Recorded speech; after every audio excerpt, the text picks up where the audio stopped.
What's up, everybody? This is the Disciple Rick coming to you with another podcast. And this is my second installment of what I call the Elder Stories. And before I get started, as I have said before, hit that like and subscribe button for me. Let's try to get these out in the algorithm. I think these elder stories may be of some real benefit to people. And they just kind of know some of the behind the scenes things that go on in J-Dub. And look, of course, I'm a bit older, and some of these things have happened over the years, and I've been gone for a number of years, but nothing really changes. Nothing changes. It's still the same. As I said before, on my other installment of Elder Stories is my disclaimer. Number one, I do not have any salacious stories. None of the crazy stuff like wife swapping and the Smurf dial. Okay, I don't have none of that. So you don't have to worry about that. Number two, the things that I tell you about have either happened to me directly or peripherally, or it happened to a close friend of mine. So, I'm a witness to them in some cases, or they told me the story. The third thing, the reason why I'm telling you this is I'm trying to help you to appreciate why you do not need to trust the Jehovah's Witness judicial system. It is garbage. They have such an impact on your life if you're still in it or around it or some association with it. If they want to call you because they heard things and they want you to meet up at the hall and do all this other kind of stuff, you don't pay no attention to that system. It does not matter. And you have to learn not to feel pressured by it. And there's some things that you can do to counter the feelings that you may be brought up because of how you were indoctrinated. But you just learn, don't trust that system. Okay? Because it is bullshit, really. Okay. Anyway, I'll give you this installment of some things that happen that you may find a bit interesting. And this, I'm tell a couple of stories. One of them I was peripherally involved because it happened to a friend of mine. Another one it happened to a friend of mine also, and the other one I was peripherally involved in. Well, let me say, not peripherally. I was kind of there and came in on the tail end and saw a lot of this stuff happening. But okay, I'll tell you about this one. This was a friend of mine who I grew up with. Cool dude. All right, real loyal dude. Just to tell you, back in the day when I was this fellowship, me and this dude would still meet to play basketball. Okay, we meet up all the time to play basketball. And he was just that type of dude. He had a streak of loyalty about him, and he really did, really does. Okay, and even when I was this fellowship, we'd go meet up at the park and play basketball, hang out for a little bit, and of course he was one of the first people to greet me when I got reinstated. And I love this guy. Because of, his character. And I know he had a rough time growing up. Okay. And he had some anger issues, but they would exploit him. The congregation that we were in together, they really exploited that young man at the time. Now, I had changed congregation, but we lived in the same building, the same apartment building. And he came knocking on my door one evening, and he came and said, "Man, I got this fellowship." I said, "What?" I was surprised. This fellowship for what? What had happened? He had gotten this elder's daughter pregnant. All right. Now, this elder, really good dude. He was. I'd worked for him at off and on at times in his business. Really good dude. But in all honesty, he was a simp. He really was. Okay, he was an elder because he was one dude that would not rock the boat, and he was just a purity simp. So he gets this girl pregnant, and they both got reproved, but they trying to put it off on him, and was trying to spin it like he raped her. Like, no, she was a full participant. All right. So anyway, they got married, and she got pregnant, and they had a child. They got married, but this chick was just off the chain, and she was physically abusive. Now, my friend wasn't no little dude. Okay, on the basketball court. We called him Baby Shaq because the dude was he was probably 6'4", 250, and I'm not talking 250 fat. I'm just talking 250 solid. He didn't even lift weights. He was 250 solid. He was super strong. And anytime he wanted to, if he wanted to do anything to this girl, he could have. I mean, one punch, she'd been out of there. That's how physically strong he was. But he's a gentle giant. All right, he would never harm her. So anyway, they have often had little arguments. But what happened this particular day, I had come home and I saw her crying and walking out with the police. And so I asked him, hey man, what's going on? He was like, hey, she put her hands on me. So I called the police and told them she got to leave. She got to get out of my place. I was like, all right. Okay, so the end result was that. He comes to me a couple of days later talking about he got this fellowship off of this. And I said, oh, no, They would tell me what happened. So he explained to me what it was the elders called, somebody else told them, or maybe she did, because her dad was the elder. Yeah, that's what it was. Her dad was an elder because he said she got to get out. She went back home. So her dad was an elder, so he goes to the elders, like he put her out and blah, blah, whatever. All right, so what they did, the next meeting, they basically made back up. She moved back in, but the next meeting on that Sunday or whatever, they called the two of them in the back room. Two elders were in the back room with them, and they hearing it out, asking her questions. All right, then they dismissed her, brought in a third elder, and met with him, and then just disfellowship him on fits of anger. When he explained that to me, I said, I knew that I was in a different congregation at the time, but I knew that was BS, complete BS. They were just being ignorant for real. I said, who was the chairman? So he told me who the chairman was. I said, oh yeah, I don't know. I said, man, appeal it. He was like, no, I don't know, man. Maybe it's just no. I said, if you don't do it, I told him, I said, if you don't do it, I'm gonna type the letter and forge your signature and send it. You better do it. So he went ahead and did it.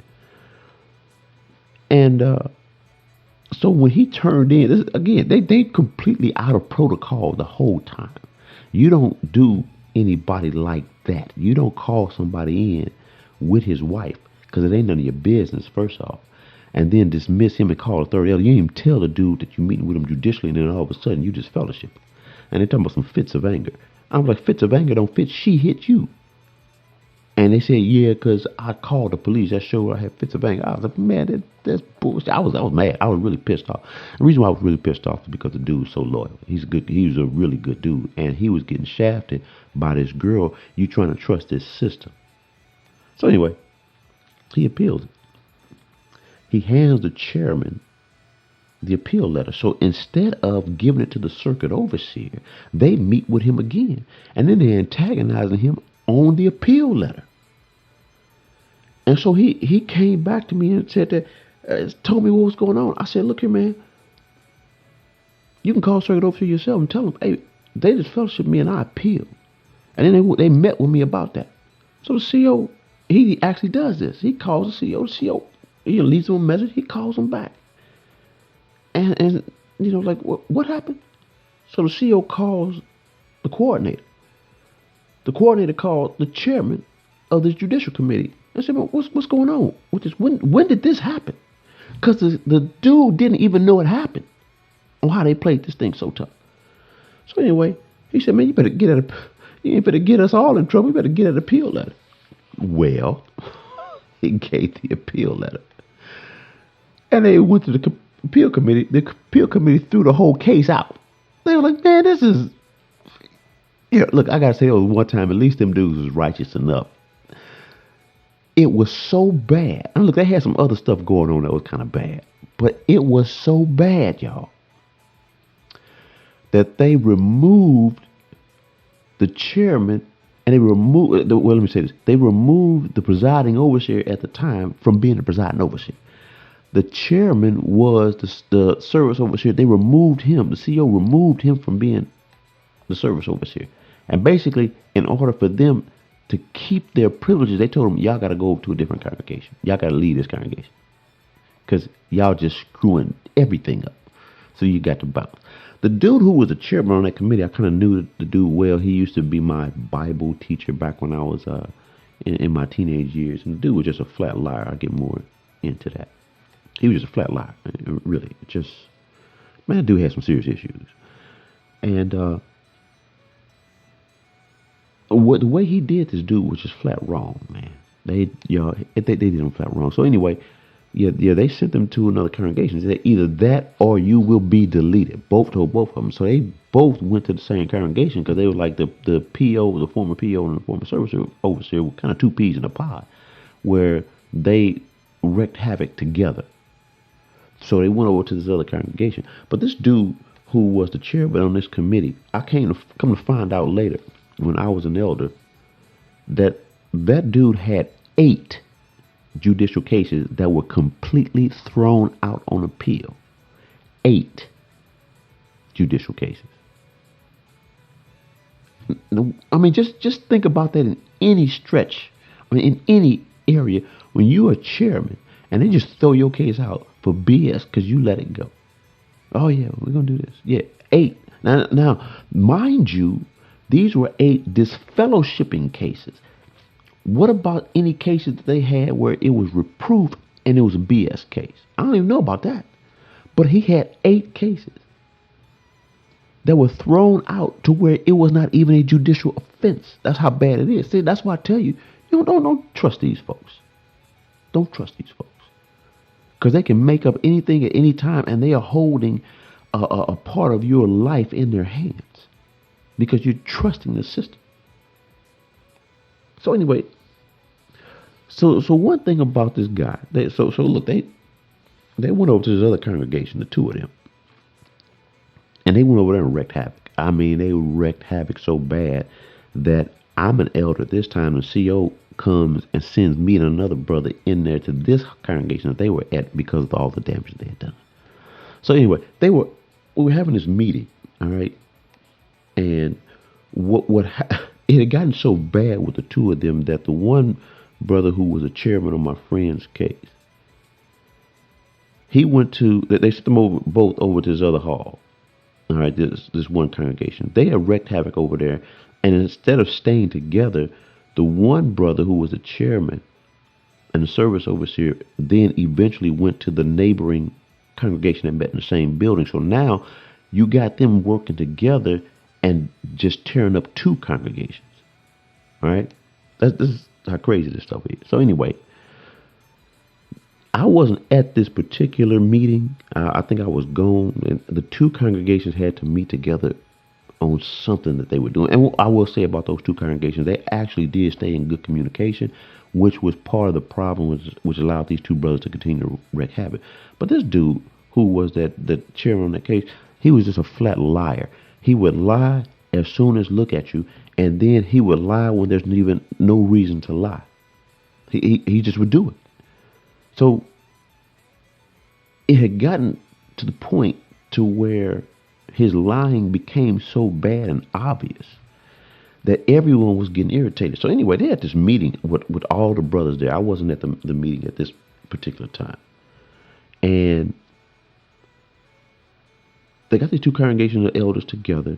They're discussing an issue about the Kingdom Hall. The Kingdom Hall had just a really bad roof that leaked all the time. All right, I'll get back into that later. That's another story about that. But anyway, they had this roof that leaked all the time. So they were discussing that and some other matters because they were trying to figure out how to handle these different things. All right, we all were, both congregations were discussing it. So anyway, they had this meeting and we got this big old conference table. It was a long conference table. And so this one particular line elder is sitting across from another elder on the body. And it was something real minor. Okay, it was just a real minor issue that this brother lied about another brother in his congregation had done. And he said, I didn't do that. In fact, he went on to tell him, no, you said this to me, and this is what I told you. Now, this brother that he had lied on, Like I said, man, he lied. Someone look at you. So this brother he had lied on was an ex-Vietnam vet. Okay, so he didn't have all his marbles. Too many, shots at Charlie back there in Vietnam. He just didn't have all his marbles. He's kind of an ignorant dude anyway. He would say really ignorant stuff to folks. So they going kind of back and forth. And he's like, no, I didn't say that. I didn't say that. I told you this. He said, and then finally the Vietnam vet brother said, you lying. You lying. He raised his voice, and then all of a sudden, this old man jumped out of his chair across the table and tried to grab this dude by the throat. And I wasn't there to see it. But they were telling me the story. I was like, you have got to be kidding me. They said, no, he went after him and he grabbed him. He was trying to get his throat. He said, I'll kill you, you lying on me. I'll kill you for lying on me. I kid you not. I kid you not. Brother was lying through his teeth. And it was so known he had gotten caught so many times of lying that it was easy to believe that he was lying in this situation. Well, the brothers broke him up. All right, before he can do any damage, we get to him. I mean, they had to get over the shock that this dude just flew across. This old man flew across the table to try to choke this dude out. So anyway, hey, they met together and they was like, hey, his line is too much, so they deleted him for being double tongued. I mean, they just had to come up with something to get rid of this dude. And this guy was just pure D. I don't even know how to describe it, y'all. But this is what I'm talking about. You see the character of these men that have been appointed over you through quote unquote Holy Spirit. You see the character of these men and you question, like, man, what's wrong with him? Yeah, it's something wrong with him. Let me tell you what this dude did. He had this pretty good middle class job for utility. He was for the phone utility in our area, right? He had been there for years. I'm talking like 20 years. So he liked older cars. So something happened to his car. I think maybe it was an older Cadillac. He just liked older cars, right? So something happened to his car. So he gets a guy, a mechanic, to come pick up his car, tow it to the shop. But the day that he did it, it was late. Okay? So he picks up his car, he takes it to the shop. And so he says, look, I'm going to work on your car tomorrow. It's late. I'm going to start on it. I can't start on it this evening. The dude starts working on this particular brother's car the next day, right? Well, the dude needed a new part for the car. So, of course, now he's going into another day. And so this brother calls the mechanic. And the mechanic says, look, man, I told you that I ordered the part. It's not here. It won't be here till tomorrow. You're going to get your car tomorrow. I need my car tonight. You can't get it tonight. I'm gone. The part ain't here. Your car is not ready. So what's the brother do? He gets mad. Now, he works for the phone company. He goes down to the mechanic's shop. He cuts the phone line, which triggers the alarm. All right? So he gets a call from the alarm company. Now, mind you, this is how crazy this stuff is. The dude was there in his company truck. The mechanic gets the call from the alarm company, comes down to his shop. He sees the phone company truck. And then he says, what are you doing here? He says, I'm here to get my car. He's there in his phone company truck. He said, did you cut my line? Did you cut my phone line? And he said, yeah, because I want you to come down here and open this up so I can get my car. So the mechanic calls the phone company. The phone company says, oh, excuse me, sir. I absolutely know that no one of our company has done such a thing. He's like, man, the dude is right here. His van number is blah, blah, blah, blah. So they pulled the GPS up. Sure enough, his van is right there. They pulled this dude in the next day. Did you? Yeah, I wanted my car. This dude has to be in his 40s by this time. Yeah, 40s. Well, yeah, he had to be in his mid to late 40s when he did this. And it's like, you cut this man's phone line in the company truck, you're fired. He got fired and couldn't get his job back. The union wasn't going forward with that. That's how crazy this dude is. I mean, I'm saying, I don't know if he ever showed that level of insanity, but I know he had poor character. Okay, I knew the dude was a liar. He's a flat liar. And that's what I'm saying to you, y'all. That's another situation where when you see character of these dudes who are so-called ministerial servants and elders, these dudes have no authority. Don't ever give them authority over you. When you see that bad character, you call it out. I don't care if they're an elder. You talk about the elders like, man, whatever. You call them elders out. They ain't got no authority over you. And you have to remember that. He had bad character all along. Was he just a flat liar?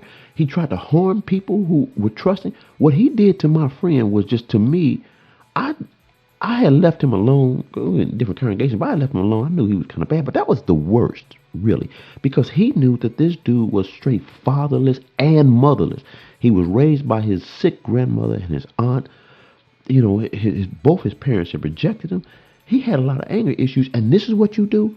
You kick him out of the only thing that he knows, the only place of comfort, on some BS?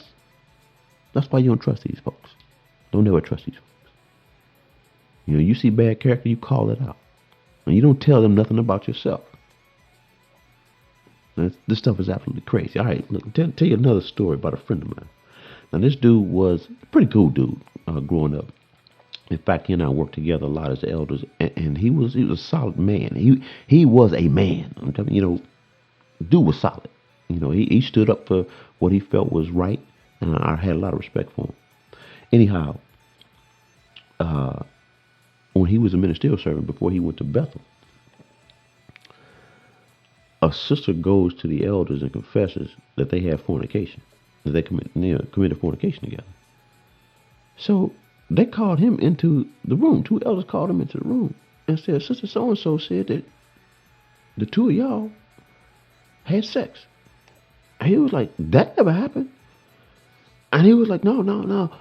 You need to tell us the truth. You need to tell us what happened. That sister has no reason to lie. Look, I'm going to tell you that there are simps all over them bodies of elders. All right? Just simps. That sister didn't need a reason to lie. So he's like, no, this never happened, brothers. I'm trying to tell you. And he said that I've never had any sort of relationship with her. I never worked with her in field service. I've never been around. And they like, no, we're going to start meeting with you judicially, just based on what the sister said, even though he's denied it. They were getting ready to do it. They set the meeting up, but the dude's father was an elder. He called the circuit overseer. Circuit overseer called the presiding overseer. And he said, wait, what are you're meeting with him on this? Yeah, because this sister said that they had sex. And he said, well, did you get details from the sister, when and where and whatnot? And then did you ask him, to give you details? Well, no. You just believed her? Yeah, yeah. And you better not call that boy back in the room with this fella and meet with him judicially. You better leave him alone. Oh, circuit overseer said, oh, now they scared. Oh, okay. But they was getting ready to shaft this dude just on the word of a sister. And turns out, you know what the CO told him to do? He said, put the two of them in a room together. She confessed that it never happened. She made it up because she liked him and he wasn't giving her attention. Right in front of him. See, and they was getting ready to shaft this dude. I was like, what? Come on, man. You don't just take the word of somebody. You investigate. I had a brother. He wasn't. I wasn't being falsely accused of anything, but I had a brother. Same mentality, same simp mentality. But he decided that because he was older than me, he was going to approach me. Okay, you got the wrong one. And then telling me what some sister said that I said when I didn't say it. That what I had told her was something very specific.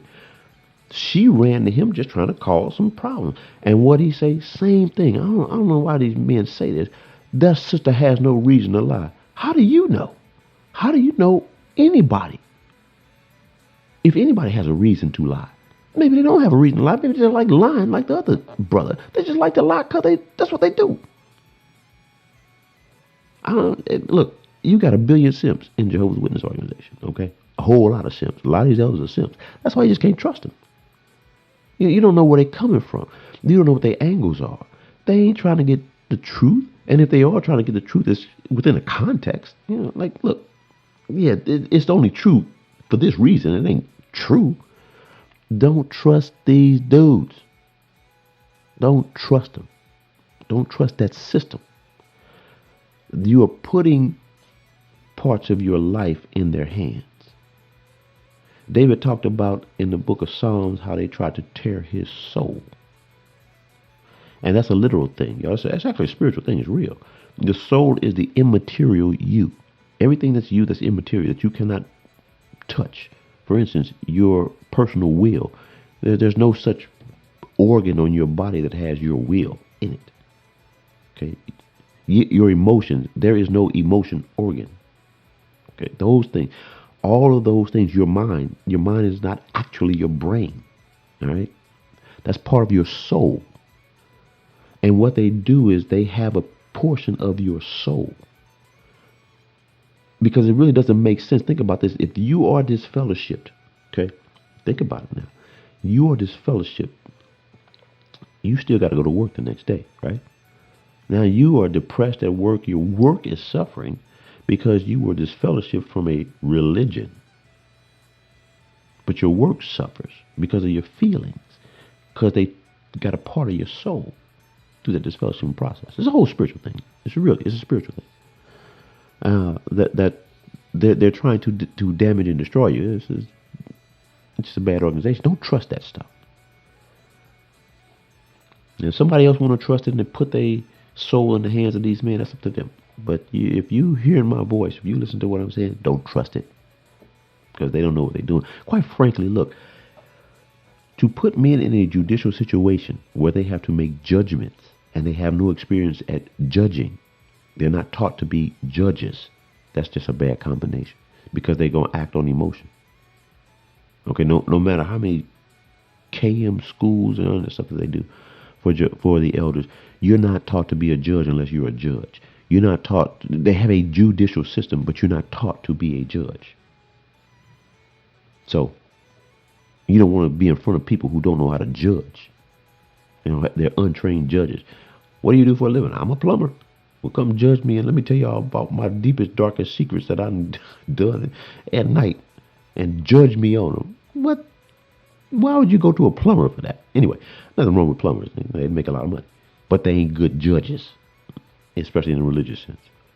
All right, so those are some of the elder stories I got. I got some more. I put these out on occasion, but this is just one such podcast I want to do on that. All right, y'all. This is Disciple Rick. I'm signing off. Y'all take care. Talk to you next time.